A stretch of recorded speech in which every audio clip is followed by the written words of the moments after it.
So it's great to be with you again and to continue our discussion and dialogue around how to do whole person integrative health and person centered care in your routine healthcare practice.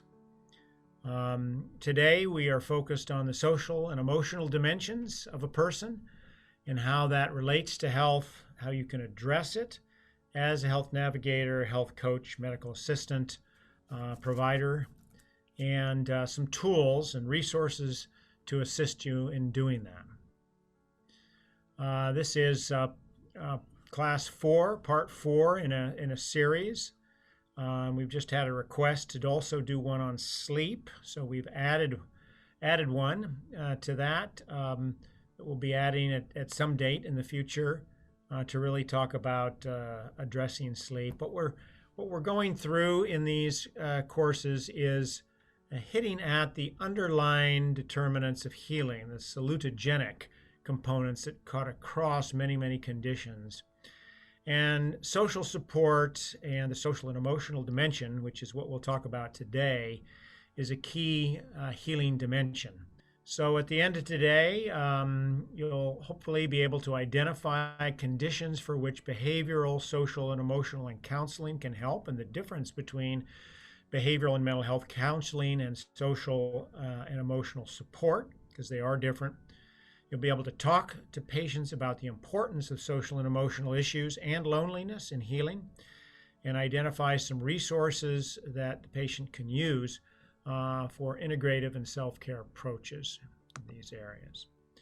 And then finally, we'll apply some basic health coaching skills just to show you how you can start doing this in practice. And Lexi Robinson, our health coach, will illustrate this with a case in these areas.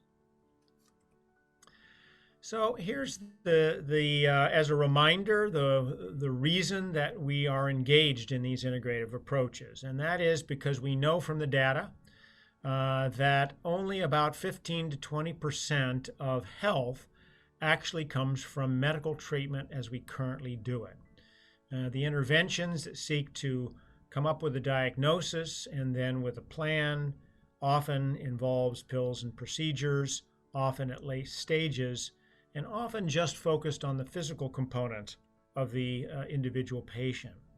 And the data now shows clearly that if we simply stay in that area, in that domain, in that dimension, doing medical care only as it's currently designed, actual health is and the underlying determinants of health will not occur, because we're not addressing where most of health comes from, which is the behavioral and lifestyle components, which we've talked about previously, and which we'll start talking about today, the social and the economic and emotional impact. So we need to get out of this top part of this ring and begin to have a dialogue around these other determinants. To do that, we have to have the right tools, as you know, and we have implemented, you all have implemented in your network some tools to do that, and we'll show you some of those tools. They include something called the Personal Health Inventory that you have available, and the Hope Note, which stands for Healing-Oriented Practices and Environments. And these tools are specifically designed to engage and educate the patient around drugless treatments and to determine their social and readiness factors to engage in self-care behavior. And then the resources that follow are to help empower and equip them to do this, and as a health navigator and as a health coach, then support them in the process of their healing journey. This then, integrated with their medical care, provides integrative health care.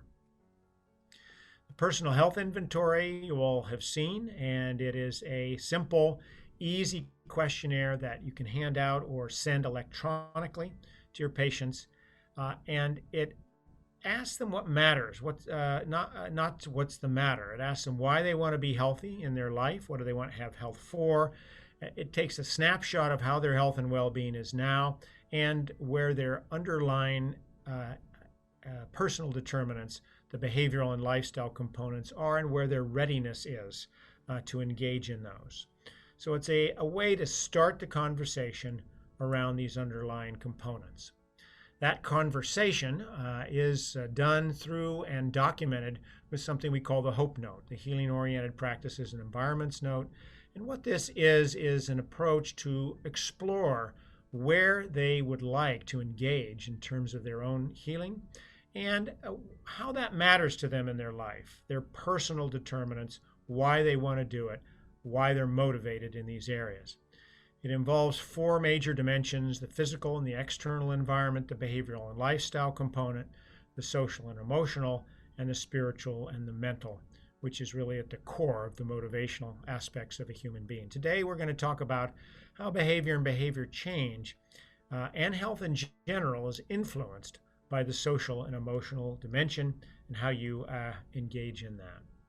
The HOPE Note questions parallel these dimensions that I showed you before, including the social and emotional component, with questions such as, how is your social support and how is your childhood? These questions are the ones we'll talk about today. In order to engage in helping individuals in the social area, it's important, first of all, to make sure you apply what I call a 2-path decision analysis.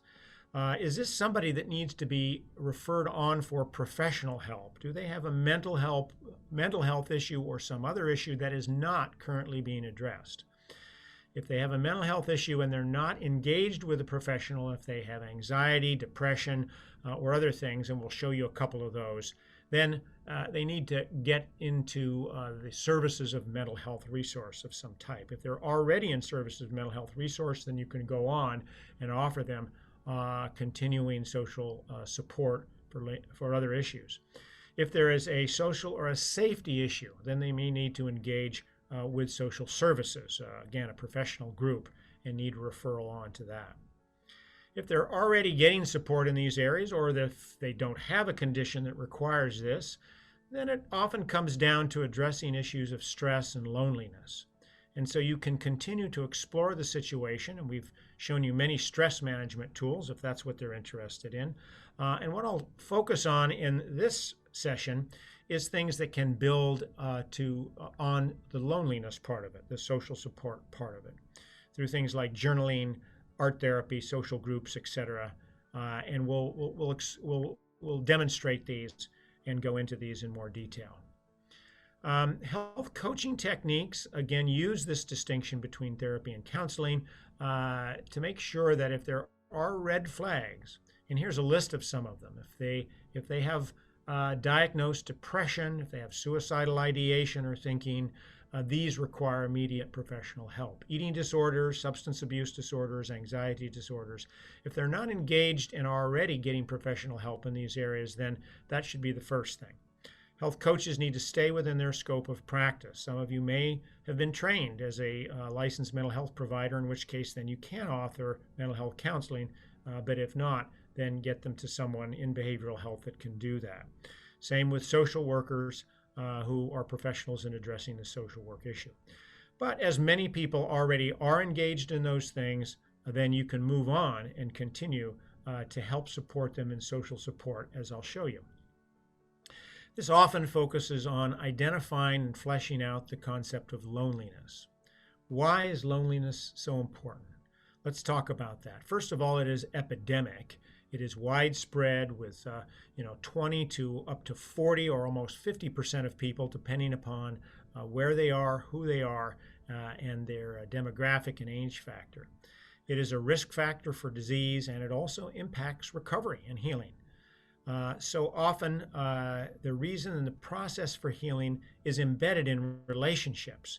Even if the condition they're doing is not a mental health condition, the quality of the relationships can be key in their recovery. I said quality. Remember, it's about quality, not quantity. Just because you have 555 friends on Facebook, that doesn't mean you won't be lonely in these areas. And in fact, all you really need is a few friends that are deep, and we'll talk about how to explore that. Loneliness is not the same as social isolation. Loneliness is a subjective phenomenon, a feeling of negative or distressed about being alone, feeling isolated, sometimes even when you're with others, and it can affect physical and mental health. Social isolation is objective. You actually are alone and separated from others, which unfortunately more and more of us are during the pandemic. But it does not necessarily have to be negative. Sometimes it's positive. And it can affect physical and mental health. And a good portion, 28% of older adults in the U.S. actually live alone, and a good number of younger people also. That does not necessarily mean they're lonely in these areas. Now, there's been extensive studies on loneliness and its impact, especially in older adults. Here's a National Academy of Medicine consensus study published this year. And out of that, they come up with a number of recommendations for addressing loneliness in this population, the older population. There's 2 scales that came out that, if you would like to use it to assess further loneliness, have been validated. You don't necessarily have to use them, but I'll show them to you. One is developed by the Campaign to End Loneliness. Here's the 3 questions that go into that. I am content with my friends and relationships. I have enough people to feel comfortable asking for help if I need, and my relationships are satisfying as I would want them to be. Now, notice these questions are really good ones to use because they are positively oriented. Rather than asking if there is a problem, they're asking, are you content? Does it happen? Are you good in those areas? And in fact, this can be very good in identifying and separating loneliness from isolation.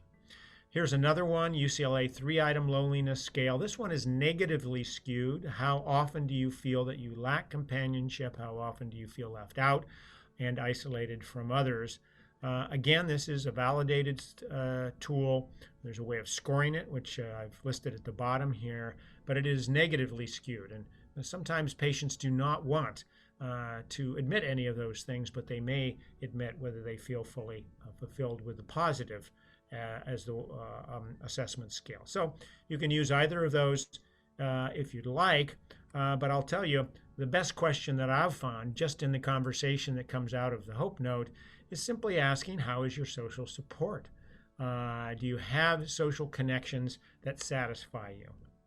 And very often the patient will directly tell you and say, yes, this is okay, or we're working on it, or my social component is it consists of my animals, or I live alone, or something like that. Here's some other questions that you can use to engage in dialogue to help flesh this out. Tell me about your family and friends. I like this 3rd one on the left side. Do you have someone you can talk to in confidence and trust? Trust is a key issue for quality of a relationship rather than quantity. Sometimes you can simply have, do you have fun every day? Do you sit around and relax with others in those areas? You can say, how do you handle loneliness? Just like you can say, how do you handle stress?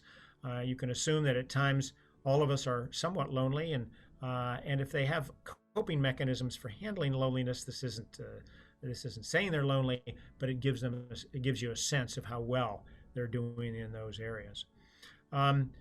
Many conditions of loneliness start in childhood, and we know that adverse childhood experiences can lead to loneliness, difficulty with social relationships. And so on some occasions I will ask, what was your childhood like? And how does that get manifested now? So here's a question for you all, and I'll give you a few minutes to answer this. Loneliness leads to A, more doctor's visits, hospitalizations, admissions. B, increased likelihood of dying early. C, increased risk of chronic disease, such as heart disease and stroke. D, increased risk of dementia, depression, or all of the above. So this was too easy of a question. I can see almost everybody in here is answering E, and indeed that is the answer. E is all of the above. Being lonely is correlated with all of the factors we're talking about. In fact, when you look at the conditions that loneliness has been linked to with good evidence, it is a laundry list of the kind of chronic conditions that come into the primary care office.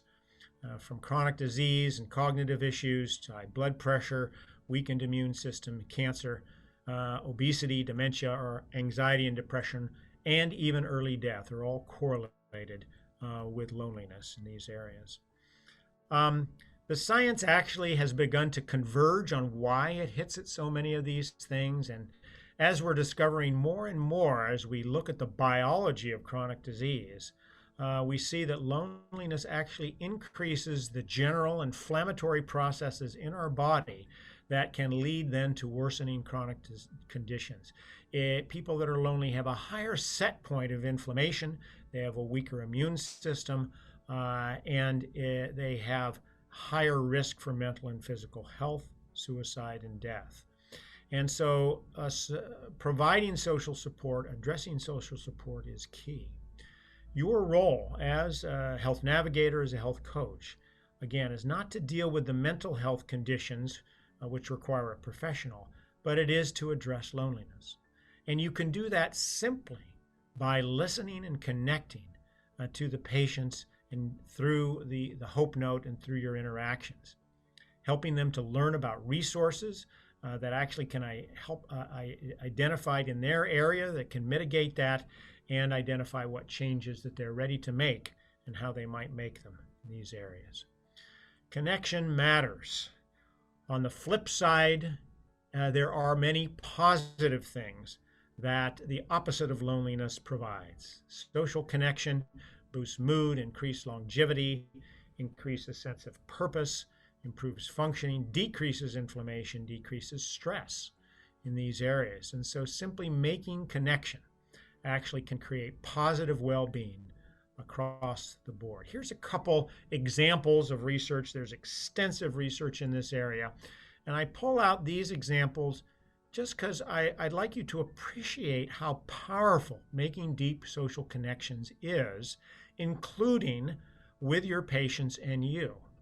A single episode of deep connectivity and dialogue with patients has resulted in things like significant reductions in pain in patients with rheumatoid arthritis, for example, after a single episode of deep sharing. Objective changes in lung function have been shown in patients with asthma, for example, a month after they've engaged in a simple single sharing experience. Research on older adults have shown that those who connect even a single time in a deep way have improved immune function, they have less healthcare utilization over the next year, and they have general improved well-being. More prolonged or repeated social and emotional exchanges can have profound and often permanent healing effects, especially when it's done in a safe environment and it's framed and used to guide a positive direction, and others can witness this. So simply by talking, listening to your patients, you can have effects. What triggers the need for this? Well, we're in one right now, the global pandemic, social isolation, other things that cause social isolation, retirement or moving to a strange place, death of a spouse or partner, loved one or pet, lack of transportation or the inability to get out and see people, loss of mobility as people get older or if they get injured, and changes in family situation such as empty nesting or other factors that then leave people without companionship. You can be part of the solution. You can actually address this issue quite effectively. And the question I would ask, how many touches, that is, how many encounters has the patient had with the healthcare system, with their health coach, with a health navigator? Those encounters are very powerful if the way they occur is that you are listening to the patient. If you've given them permission to talk about loneliness and social isolation. An integrative health visit, the kind we're talking about right here, and doing the Hope encounter and the Hope Note, and regularly followed up visits to support this, then can continue to reinforce that listening and that encounters. Telehealth has in a remarkable way actually improved the ability in some cases to actually mitigate loneliness and produce connections in those areas. And so its use needs to be built on and encouraged. You all do a lot of that as health navigators and coaches. We'll show you a little bit of that more in a bit. Group visits are something that I hope you encourage your practices to begin to take up. Because as you've seen, many of the salutogenic or health enhancing behaviors can be done in groups, and such as obesity or weight loss groups, diabetes groups, smoking cessation groups, drug and alcohol groups, etc. Those groups, although focused on particular clinical situations, also mitigate loneliness because they're done in groups. And so simply having groups for improving health and well-being is something that comes out of integrative practices. And then, of course, referring for support and professional counseling, as we've discussed. These are all ways which you can actually mitigate and deal with these components. Here's some examples of tools to help do that. Of course, the listening and talking via telehealth, mindfulness meditation, and gratitude practices. I'll show you one of those in a minute. The groups we've already talked about. And it almost doesn't matter what the topic of the group is. Exercise, yoga, tai chi, art and craft groups, social support, church groups, all can help mitigate this. Formal referrals for cognitive behavioral therapy, ACT therapy. Medications can help mitigate loneliness, not because we have a medication that actually treats loneliness, but when people are depressed and don't feel like reaching out and connecting, if that depression can be relieved, then they can begin to connect, and loneliness can be mitigated indirectly through medications. Referrals to organizations, peer support, practical help with grocery shopping, etc. We'll show you some tools there, but AARP has a great one at the link referred to there at the bottom. Virtual group visits are becoming more and more common as the need to stay virtual has come out, and these, when run right, can be extremely helpful in improving health and mitigating loneliness. Here's a list of some other solutions that are available. Caring Bridge is an online storytelling community for individuals that have serious illness. There's something called the Loneliness Project, which has a number of tools available for that. We've talked about Connect to Effect from AAFP. Volunteer Match is an excellent organization for helping people get out and helping others. And that's one of the most powerful ways to mitigate loneliness, is actually to have lonely people reach out and touch base and helping others. Pets can be a wonderful way of helping mitigate and blunt loneliness. They can be great companions, and they can motivate other healthy behaviors such as getting out and walking. And there's a number of resources such as Pet Partners that have for decades been assisting in pet-based therapy. Here's a simple technique that you can use for yourself and to help with burnout or loneliness, and you can also offer to your patients. It's a gratitude technique, and here's different ways of doing it. First of all, have a gratitude buddy, somebody that each day you commit to texting 2 or 3 things, or 3 to 5 things that you're grateful for. If you don't want to reach out, you can just do it yourself. You can create a gratitude journal and writing down 5 things that you're grateful for each night. Just a few weeks of this has been shown to improve mood and reduce burnout. And then writing thank you notes, sending grateful emails. The old-fashioned pen and paper way still works and is a little bit more tactful. So I want to take a brief break right here, and I want you all to do this middle one of these things. And not keep a journal necessarily, although I'd recommend you all maybe take one up, and I'll show you how to do that in a minute. But let's all take a piece of paper, and I want to take a couple minutes and write down 5 things today that you're grateful for.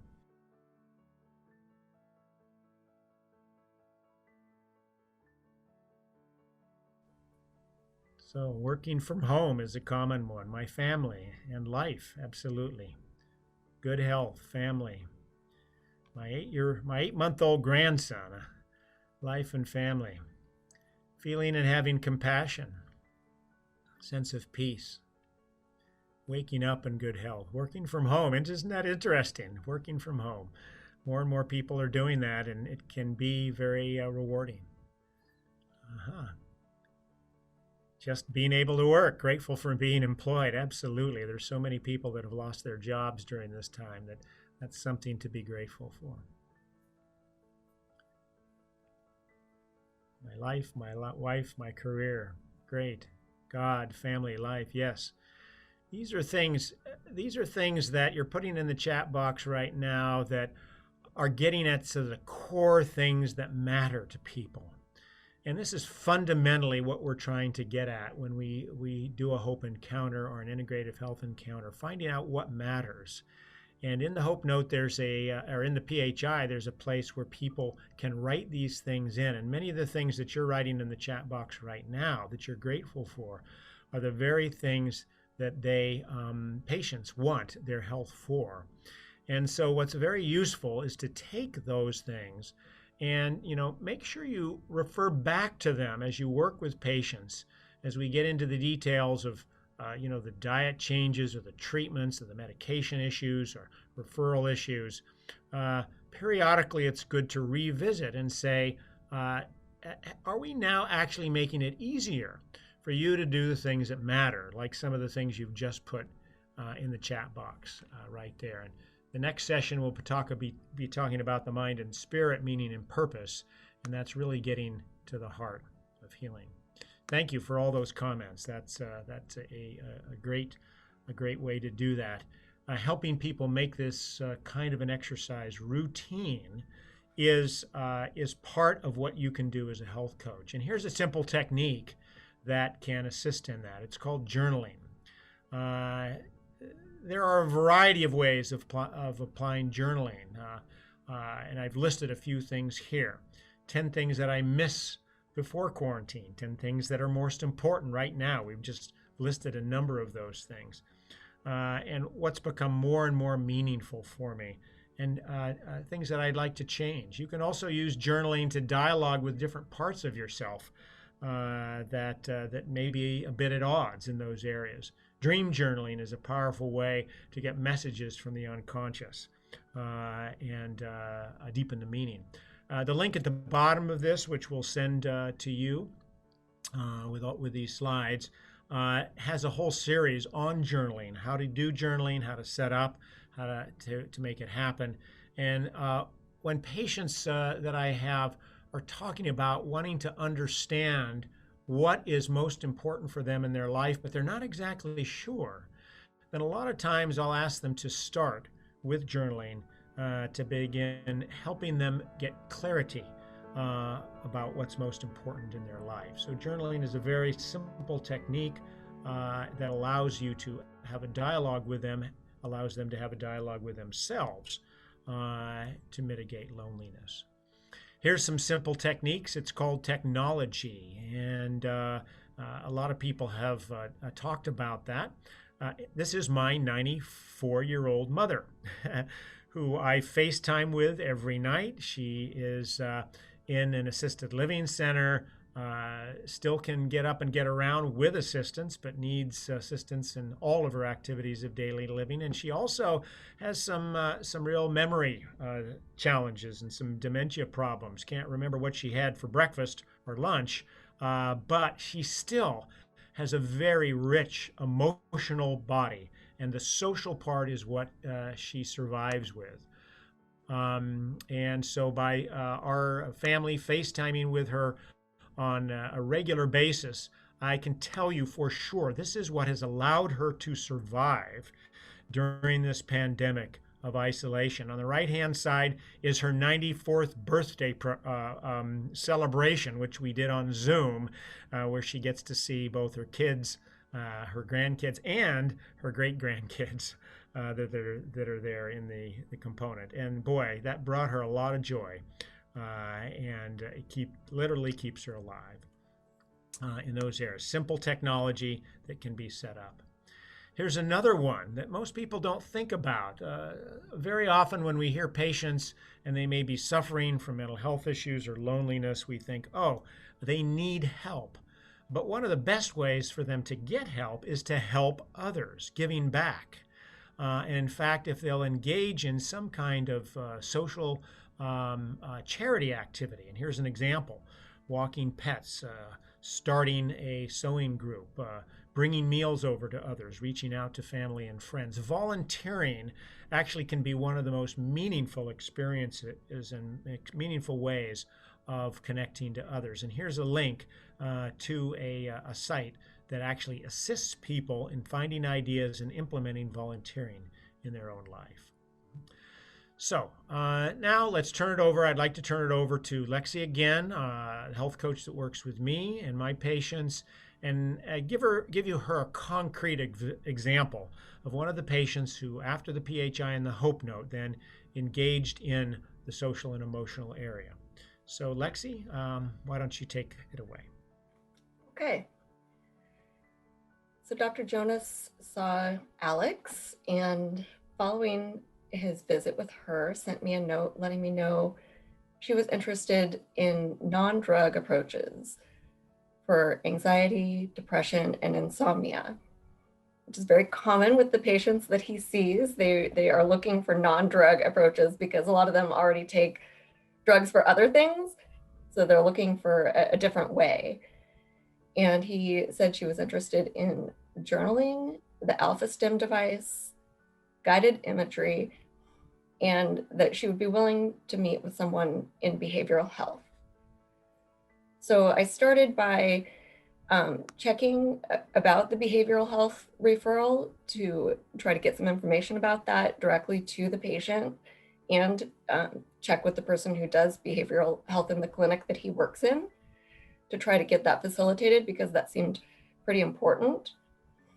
And then in an email, I sent a link to some of the resources, including the information about journaling that he just talked about, a link to the Alpha Stim website, which is a device that we frequently use with patients, and the guided imagery tracks that we've talked about in the past.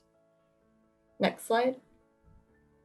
So during our call, we talked about which things Alex wanted to focus on first, what she felt comfortable with, and the things that really resonated with her were journaling initially and guided imagery. And then the Alpha Stim was something that we needed to set up at the clinic. So as we talked, she told me she had a notebook, but as we talked about it, she felt like she would be more motivated and feel like it was a fresh start if she found a nice new journal to make her new journal in. So she was going to look some up, order one, and then try to write in it every evening for about 15 minutes after dinner. I also gave her the phone number and the name of the person at the clinic that could set up the Alpha Stim device appointment. And then the guided imagery, she had looked that up online and felt like she didn't want to commit to doing that on a specific time frame, but wanted to do it as needed when she felt like she needed it. And that's okay with health coaching. We want to do SMART goals, but sometimes a patient is more comfortable doing it a different way, and that's fine too. And then I confirmed that she did have an appointment for a behavioral health visit. So I think that for me, my focus with patients on these issues is to focus on how they're going to change their behavior. The doctors, the clinicians often do the diagnosis. I'm not doing diagnosis, but I'm a partner on the health team.